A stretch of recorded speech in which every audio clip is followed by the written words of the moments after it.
নমস্কার, জয় মা তারা। আজকে যে বিষয়টা নিয়ে আলোচনা করব, রাজযোগ ও রাজভঙ্গ যোগের প্রকৃত বিচার। রাজা হওয়ার যোগ থাকলেও সবাই রাজা হয় না কেন? আজকের বিষয় বৈদিক জ্যোতিষশাস্ত্রের অন্যতম আকর্ষণীয় আলোচিত বিষয়, রাজযোগ ও রাজভঙ্গ যোগের প্রকৃত বিচার। অনেকেই প্রশ্ন করেন, আমার কুণ্ডলিতে কি রাজযোগ আছে? রাজযোগ থাকলেও কি আমি ধনী হব? রাজযোগ থাকা সত্ত্বেও অনেকের জীবনে বড় সাফল্য আসে না।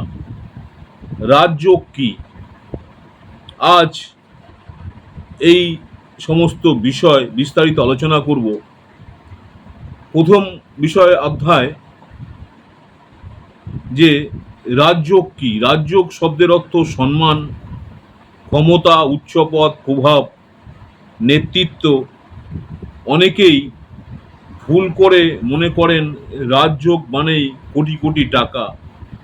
আসলে তা সত্য নয়। রাজযোগ মানে নিজের ক্ষেত্রে শীর্ষে ওঠার সম্ভাবনা। দ্বিতীয় অধ্যায়, কোন ঘরগুলো রাজযোগের সৃষ্টি করে। দেখুন, জ্যোতিষশাস্ত্রে চারটি গুরুত্বপূর্ণ ঘর। এক হচ্ছে প্রথম ভাব অর্থাৎ লগ্ন ভাব, পঞ্চম ভাব পূর্ব পুণ্য অর্থাৎ আগের পুণ্য, নবম ভাব ভাগ্য, দশম ভাব হচ্ছে কর্ম। এদের পারস্পরিক সম্পর্ক রাজযোগের মূল ভিত্তি। তৃতীয় অধ্যায়, ধর্ম কর্মাধিপতি রাজযোগ। সবচেয়ে বিখ্যাত রাজযোগ যখন নবম ভাবের অধিপতি ও দশম ভাবের অধিপতি পরস্পরের সঙ্গে যুক্ত হয়, তখন ধর্ম কর্মাধিপতি রাজযোগ সৃষ্টি হতে পারে। এটি জীবনে বড় সাফল্যের সম্ভাবনা নির্দেশ করে। চতুর্থ অধ্যায়, গজকেশরী যোগ। যখন চন্দ্র বৃহস্পতি শুভ অবস্থানে থাকে তখন গজকেশরী যোগ হয়। ফল হচ্ছে সম্মান, জনপ্রিয়তা, জ্ঞান, সামাজিক মর্যাদা। পঞ্চম অধ্যায়, লক্ষ্মী যোগ। ধন ও সৌভাগ্যের অন্যতম যোগ। যদি ভাগ্যস্থান এবং লগ্ন শক্তিশালী হয় তবে লক্ষ্মী যোগের সম্ভাবনা তৈরি হয়। ষষ্ঠ অধ্যায়, রাজযোগ সবসময় ফল দেয় না কেন? এখানে অধিকাংশ মানুষই ভুল করেন, কুণ্ডলিতে রাজযোগ আছে কিন্তু জীবনে ফল নেই। কেন? কারণ রাজযোগের সঙ্গে আরো অনেক বিষয় বিচার করতে হয়। সপ্তম অধ্যায়, রাজযোগ কি, রাজভঙ্গ মানে। রাজযোগের শক্তি কমে যাওয়া অথবা ফল প্রাপ্তিতে বাধা সৃষ্টি হওয়া। রাজভঙ্গের সম্ভাব্য কারণ, দুর্বল লগ্ন। লগ্ন দুর্বল হলে শক্তিশালী যোগ ও পুরো ফল দিতে পারে না। দুর্বল দশা, রাজযোগ আছে কিন্তু সংশ্লিষ্ট গ্রহের মহাদশা জীবনে আসেনি, ফলে ফল প্রকাশ পায় না। পাপ গ্রহের প্রভাব, শনি, রাহু, কেতু, মঙ্গল ইত্যাদির কঠিন প্রভাব যোগের ফলকে দুর্বল করতে পারে।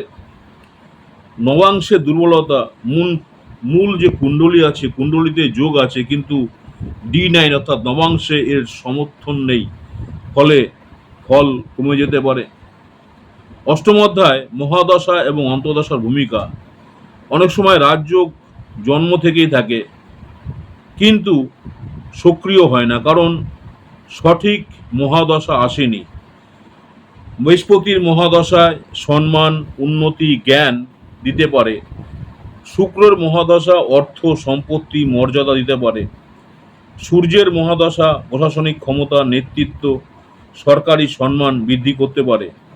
শনির মহাদশা হচ্ছে আপনার পরিশ্রমের মাধ্যমে উচ্চ পদে উন্নতি হতে পারে। নবম অধ্যায়, রাজযোগ এবং বাস্তব জীবন। রাজযোগ মানেই যে আপনি কোন একটা মন্ত্রী হওয়া নয়, একজন সফল ডাক্তার, নামী শিক্ষক, বিচারক, সফল ব্যবসায়ী, জনপ্রিয় শিল্পী হিসাবে রাজযোগের ফল পেতে পারেন। দশম অধ্যায় রাজযোগ বিচার কিভাবে করবেন বা কিভাবে দেখতে হবে। লগ্ন, লগ্নেশ, পঞ্চম ভাব, নবম ভাব, দশম ভাব, নবমাংশ অর্থাৎ D9, দশমাংশ D10, মহাদশা, অন্তদশা, গোচর সব মিলিয়ে গুরুত্বপূর্ণ সতর্কতা। শুধু একটি যোগ দেখেই কাউকে রাজযোগী বা দরিদ্র বলা উচিত নয়, সম্পূর্ণ কুণ্ডলী বিশ্লেষণ প্রয়োজন। আপনার কুণ্ডলিতে রাজযোগ আছে কি? রাজযোগ বড় নাকি কর্ম বড়? কেন অনেক বড় যোগ থাকা সত্ত্বেও মানুষ সফল হয় না? ভাগ্য না পরিশ্রম, কোনটি বেশি গুরুত্বপূর্ণ? রাজযোগ সুযোগ এনে দিতে পারে, কিন্তু সেই সুযোগকে সাফল্যে রূপান্তরিত করে মানুষের কর্ম, অধ্যবসায় এবং সঠিক সিদ্ধান্তে ভাগ্যর দরজা খুলে দেয়, কিন্তু সেই দরজা দিয়ে হেঁটে যেতে হয় নিজেকেই। আজকে লাইভ অনুষ্ঠানে আপনাদের এই বিষয় নিয়ে আরো আলোচনা করব। যখন লাইভ অনুষ্ঠানে আসব এই বিষয়গুলো নিয়ে বিস্তারিত আলোচনা করব। দেখুন, রাজযোগ ও রাজভঙ্গ যোগের প্রকৃত বিচার, কেন রাজযোগ থেকেও মানুষ সফল হন না। কুণ্ডলিতে আপনার রাজযোগ আছে তাহলে এই বিষয়গুলো অবশ্যই জানুন।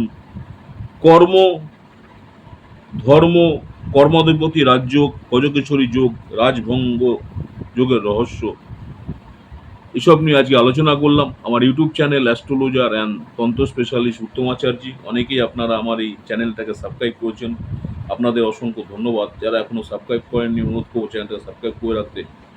পরবর্তীকালে আমি যখনই কোনো নতুন ধরনের ভিডিও আপলোড করবো আপনারা সরাসরি নোটিফিকেশন পেয়ে যাবেন। নমস্কার, জয় মা তারা, সকলেই ভালো থাকবেন। মাতারা আপনাদের সকলের মঙ্গল করুক এই কামনাই করি। নেক্সট আপনাদের সঙ্গে আবার দেখা হবে নতুন কোনো ভিডিও নিয়ে। নমস্কার, জয় মা তারা।